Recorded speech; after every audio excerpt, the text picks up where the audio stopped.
The parental figure's expression dimmed. I was gone. Not by choice. The same ones who pulled you apart also locked me here, outside your memory.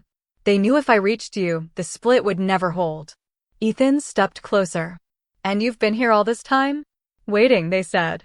Knocking. Hoping one day you'd open the door.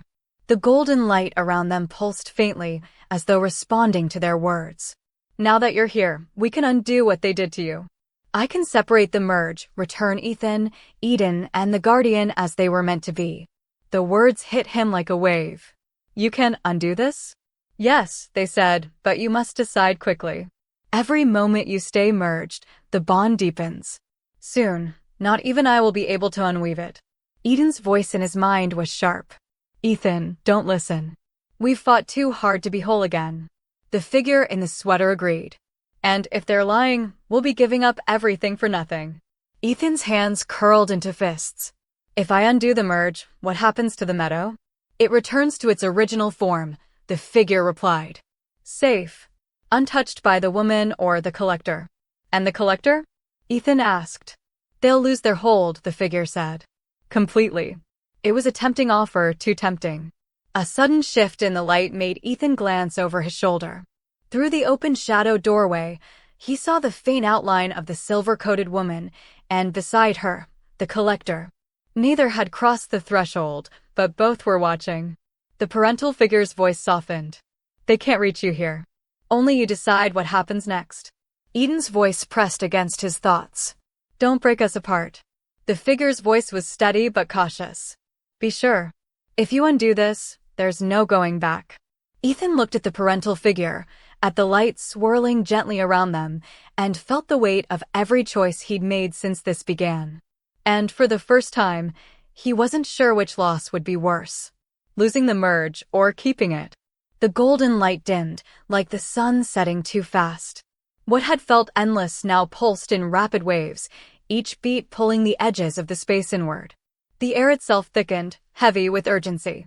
The parental figure's voice was calm, but their eyes betrayed the clock running out. You must decide now, Ethan. Once the light is gone, the door shuts for good. Eden's voice flared inside him, tight with fear. They're trying to separate us while you're cornered. The figure in the green sweater added, firmer. If you undo the merge now, we'll be strangers again. Do you really want to start over? Ethan's gaze flicked toward the shadow doorway. Through its thinning frame, he could still see the silver-coated woman and the collector waiting side by side, their stares locked on him. The parental figure followed his glance. They're afraid of me, Ethan. That should tell you everything you need to know. Eden's tone sharpened. Or it should tell you they both want the same thing, control. A sharp crack echoed through the golden space, splitting the floor beneath Ethan's feet. Fissures of darkness spread outward, and with them came a faint pull, like the gravity of the in-between trying to reclaim him. The parental figure stepped closer. If you stay merged, the collector will hunt you until he succeeds. If you let me separate you, I can protect each of you in your own right. Ethan's throat tightened. And if I trust you and you're lying? Their gaze didn't waver. Then I will have failed you twice. And I will never forgive myself. The light dimmed further. The shadow doorway shrank to half its height. The woman outside took a step forward, but the collector stopped her with a hand to her arm, his smile unreadable. Eden's voice pressed harder now. Don't let them tear us apart again. We've come too far to lose this. The figure's voice was steady but edged with warning. If you stay merged, you have to be ready to fight both of them at once. Another crack split the ground. The golden space trembled, and the doorway's edges began to fray like unraveling cloth. The parental figure held out their hand. Come to me. Let me undo the damage. Let me give you back your true selves. Eden's grip inside him was fierce. If you take that hand, I'm gone. The figure's voice added quietly. So am I. Ethan's pulse thundered in his ears. The doorway behind him was almost gone. The golden space was collapsing faster now, the edges folding inward toward the center. He looked at the parental figure's hand. At the shrinking exit. At the two enemies waiting beyond it. And then, he moved. The golden light quaked around him, edges folding inward like paper caught in flame. Ethan's breath came fast, heart pounding as the parental figure's hand hovered inches away. Inside him, Eden's grip was taut, the figure in the sweater poised as if bracing for an impact they couldn't see. The parental figure's eyes locked on his. Now, Ethan. The shadow doorway behind him hissed as it shrank, the woman's silhouette leaning forward, the collector beside her like a predator ready to strike. Time was bleeding out. Ethan's palm moved. Not to the outstretched hand. Not toward the doorway. But into the center of his own chest. The silver button pulsed once, twice, then flared with a searing heat that shot through every vein. Eden gasped inside him, the figure in the sweater shouting a single word, "Hold." The light exploded outward, knocking the parental figure back. Their expression shifted from calm to something colder, sharper, as if this outcome hadn't been in their plan. "I'm keeping us together," Ethan said aloud. "All of us." The golden space shuddered violently, as if rejecting the choice. Cracks of pure darkness tore across the sky, revealing flashes of other places, the meadow, the fracture, and somewhere unfamiliar, a jagged city of mirrors reflecting faces that weren't his. The parental figure's voice was no longer warm. "Then you've chosen war, my child." Ethan stood taller. "Then I'll fight." The light gave one final, deafening pulse and collapsed, spitting him backward through the shrinking doorway. He hit the grass hard. The meadow. The woman in the silver coat was at his side instantly, helping him up. "What did you do?" Before Ethan could answer, the collector stepped out from behind her, gaze sweeping over him. His smile was thin. He didn't break the merge. The woman stiffened. "Then the parental figure will come for him." "They already are," the collector said, his eyes on the tree line. Ethan turned. Through the silver-barked trees, the golden light flared again, but this time, it was fractured, leaking into the meadow like molten gold spilling through cracks. And then they stepped through. The parental figure. No longer bathed in gentle radiance, but clad in armor of light and shadow, their presence filling the air with a pressure that made even the collector take a step back.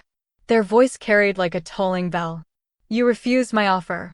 Now I'll take what I need." Eden's voice inside him was cold steel. "They're not here to talk." The figure in the sweater agreed. "Then we stop them here." Ethan looked between the woman, the collector, and the armored parental figure. 3 forces. No alliances. And he was the center of it all. The silver-barked trees swayed though there was no wind.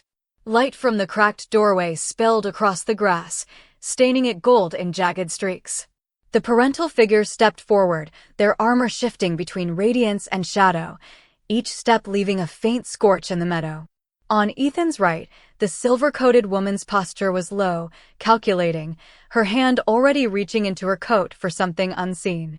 On his left, the collector stood tall, his expression sharpened into something predatory. He looked at the parental figure the way a hunter looks at a rival over the same prey. Ethan realized they weren't just here for him. They were here for the origin point inside him. The parental figure's voice rang across the space. "Give me what's mine, and the meadow will remain untouched." The collector laughed softly. "It was never yours." The woman's gaze flicked between them. "And it's not yours either." All 3 moved at once. The parental figure raised one arm, and a wall of golden light erupted from the grass, sweeping toward Ethan like a wave. The collector countered instantly, shadows surging forward to split the wave in 2. The woman hurled something small and silver into the air, a disc, which spun rapidly before exploding into a barrier between Ethan and both attacks. Eden's voice inside him was urgent. "That barrier won't hold. Use us." The figure in the sweater followed, reached for the core, where we're all tied together. Ethan closed his eyes for a heartbeat and felt it. A thread of gold from Eden, a thread of deep green from the figure, and a third, shimmering strand that was his own. He pulled them together. When he opened his eyes, the air around him bent. The spirals from the silver buttons engraving spread outward from his feet, rippling through the grass. Wherever they touched, the meadow obeyed, trees shifting, roots rising, light pooling like water. The woman glanced at him, surprise flashing in her eyes. "You've anchored it to yourself." The parental figure's armor blazed brighter. Then I'll have to cut you out. They thrust a spear of pure light toward him. Ethan didn't think. He stepped aside and let the meadow move him. The ground beneath his feet flowed like water, carrying him past the strike. The collector lunged in from the other side, shadow tendrils snapping toward Ethan's wrists. This time, he lifted a hand, and the silver-barked trees bent forward in unison, their branches sweeping the shadows aside. Eden's voice was exhilarated. You're shaping the meadow to fight for you. But it wasn't enough. The parental figure's next strike shattered the woman's barrier, sending a shockwave that knocked Ethan backward. He hit the ground hard, vision swimming. Through the blur, he saw the parental figure step over the fractured barrier, reaching out, not with a weapon, but with their hand. The collector moved to intercept, shadows curling around his arm. And the woman, instead of blocking either of them, turned sharply toward the cracked doorway, her intent unmistakable. She was going to leave. The meadow roared with motion, light tearing across the grass, shadows slicing the air, the silver-coated woman darting toward the cracked doorway like a blade through water. 3 threats. 1 choice. Eden's voice was sharp inside him. If the parental figure touches you, they'll rip the origin point out. The figure in the sweater countered. If the collector wraps you in his shadows, he'll anchor himself inside you permanently. And beneath them both, his own instinct screamed, if the woman reaches that doorway, she'll take something we can't get back. The silver button in Ethan's pocket pulsed, and he realized he didn't have to choose one. He could choose all 3. But it would cost him. He hit the ground with one hand, pushing the merged threads of himself outward in 3 different spirals. One surged toward the parental figure, coiling into a wall of silver-barked roots that shot up between them. The second twisted toward the collector, condensing into a web of light and shadow fused together, both strands holding him in place. The third raced across the meadow to the doorway, making the ground rise under the woman's feet and tilt sharply, throwing her off balance. For a breathless second, it worked. Then the strain hit him. His vision blurred, the edges of the meadow flickering like a faulty film reel. The voices inside him, Eden, the figure, overlapped in pain. Eden, too much at once. The figure, you'll tear yourself apart. But Ethan gritted his teeth and held. Not letting go. The parental figure slammed a fist into the root wall, golden light splintering the wood. The collector's grin widened even as the binding web tightened, his shadows feeding off the pieces of darkness Ethan had woven into it. The woman, already recovering her balance, kicked off the tilted ground and dove for the doorway again, this time faster, more desperate. Ethan's strength faltered. The spirals wavered. If one broke, the others would follow. The collector moved first. His shadows surged up his arm and into the web holding him, infecting it, turning it entirely black until it snapped. He stepped free, eyes locked not on Ethan, but on the parental figure. You want him? The collector said, voice dark with amusement. Then you'll have to take him from me. The woman reached the doorway. The parental figure turned toward her. The collector lunged for Ethan. And in that frozen heartbeat, Ethan realized. The meadow was about to collapse under the weight of all of them. The meadow buckled under them, the silver-barked trees bending as if under an invisible weight. The collector's shadows lunged. The parental figure's golden spear of light flared in their hand. The woman's fingers brushed the doorway's edge. Eden's voice inside him was frantic. We can't hold them all. The figure's voice followed, lower, steadier. Then eject them. Now. Ethan's palm went to his chest, pressing over where the silver button rested. He had never tried to command the origin point before, but he could feel its heartbeat in sync with his own. He closed his eyes and spoke the command aloud. Return what doesn't belong.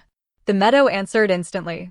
The grass flattened in a ripple, the spirals from the silver button engraving racing outward in all directions. The air turned sharp, charged like the moment before lightning strikes. The parental figure froze mid-step, eyes narrowing. What are you? And then the meadow roared. A shockwave erupted from Ethan, pure force without light or shadow. It hit all 3 of them at once. The parental figure was blasted backward into the golden crack they'd stepped through, vanishing in a flash. The collector staggered, his shadows shredding into nothing before he was yanked into the tree-line, dissolving into black mist. The woman in the silver coat managed to grab the doorway's frame for a split second, long enough to shoot Ethan a look equal parts fury and admiration before she, too, was ripped away. Silence. Ethan was alone. The meadow sagged, like a body after a deep breath. The spirals faded from the grass and the silver-barked trees straightened. But the air still buzzed with aftershocks. Eden's voice came, quieter now. You did it. The figure in the sweater added, you threw them all out. Ethan opened his eyes fully and froze. The meadow wasn't empty after all. A single figure stood where the doorway had been, back to him. They were barefoot, wearing a simple white tunic, their hair hanging loose down their back. Eden's voice sharpened. We don't know them. The figure turned slowly. Ethan's breath caught. They had his face. Not Ethan's as it was now, his childhood face. But their eyes were gold. The child smiled faintly. You called me here. Ethan's voice was barely a whisper. Who are you? The child tilted their head. I'm the part you didn't keep. The golden-eyed child stood barefoot in the meadow, their small hands clasped loosely in front of them. Ethan couldn't move at first, couldn't even breathe, because looking at them was like staring at a memory that never happened, yet felt undeniable. You're me, Ethan said. The child nodded. The part you let go when the split happened. The part that didn't fit in either of their stories. Eden's voice inside him was tight. I don't remember you. The figure in the sweater added, wary, which means they were cut out before even we were made. Ethan stepped closer. Where have you been all this time? The child smiled faintly. Watching. Waiting. I couldn't come into the meadow while they were here. Too many hands trying to rewrite you. And now? Ethan asked. The golden eyes gleamed. Now you're whole enough to survive me. But you're also whole enough for me to replace you. Eden's voice sharpened. This is a challenge. The figure's voice was colder. They want to see if you're strong enough to keep the origin point. Ethan squared his shoulders. If you're part of me, then you already know the answer. The child tilted their head. Maybe, but I want to see you prove it. Without warning, the meadow shifted. The grass turned gold, the sky fractured into spirals, and the silver-barked trees bent inward like an arena's walls. Ethan felt the weight of the origin point press against him, not hostile, but testing. The child stepped forward, their voice echoing in the space. Show me you can carry all of us, without breaking. It wasn't a fight in the usual sense. It was a pull, a battle of presence. The child's energy pressed into him, probing for cracks, trying to slip inside. Ethan felt his grip on the merge strain, the three voices inside him shouting over each other. Eden, don't let them take me. The figure, anchor through the button. Ethan's hand shot to his pocket. The silver button was hot now, almost burning. He held it tight and spoke the only truth he had. I'm not giving any of us up. Not again. The meadow responded, spirals of gold and silver surging from under his feet. They wrapped around the child, not to bind them, but to draw them in. The golden eyes widened in surprise as the threads connected them to him. You're not replacing me, Ethan said. You're joining me. For a long moment, the child resisted. Then their small hand reached out, touching the spiral at his chest. The merge shifted again, no tearing, no pain, just completion. The golden eyes faded into a familiar hazel green, and the child's form dissolved into light, flowing into him. When the light cleared, Ethan stood alone in the meadow. But inside, there was no longer a crowd of voices, just one voice, his own, carrying the warmth of Eden, the steadiness of the figure, and the clarity of the child. He breathed out slowly. We're here. The silver-coated woman's voice came from the tree-line. Then you're ready. Ethan turned. She stood with the collector, both at a distance, both watching with unreadable expressions. For what? Ethan asked. The collector's smile was small but knowing. For whatever comes next. Ethan glanced around the meadow, at the spirals now carved faintly into the grass. The origin point was no longer just a place, it was him. He took one last breath of the meadow's air. Then let's begin. The city was loud in ways the meadow never was, traffic humming, voices spilling from cafes, the scent of rain on concrete. Ethan walked through it with the silver button resting warm against his palm, its spiral catching the light whenever he shifted his grip. A year had passed since the meadow, the fracture, the golden-eyed child. A year since he stopped being split into Ethan and Eden and every other fragment that had once been carved away. Now there was just him, whole, steady, no longer asking which part was real. Life hadn't been simple. The woman in the silver coat still appeared in the periphery from time to time, watching without interfering. The collector hadn't vanished either, sometimes a shadow at the far end of a street, sometimes a reflection in a window that wasn't his. But neither had made a move. Not yet.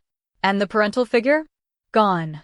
Whether by choice or because the meadow had shut them out for good, Ethan didn't know. He'd learned something in that year. Wholeness wasn't an end, it was a beginning. It meant waking each day with the weight and freedom of every self he'd ever been still inside him. The boy in the blue dress, the guarded young man, the hidden guardian, even the golden-eyed child. They all spoke in his voice now. They all walked with him. On certain nights, when the streets quieted and the city lights pooled like liquid gold on the asphalt, Ethan would feel the silver button grow warm. And sometimes, just sometimes, he'd hear a faint knock. Not a threat. Not an intrusion. Just an invitation. And when it came, he smiled. Because now he knew. Whatever door waited on the other side, he could walk through it as himself. All of himself.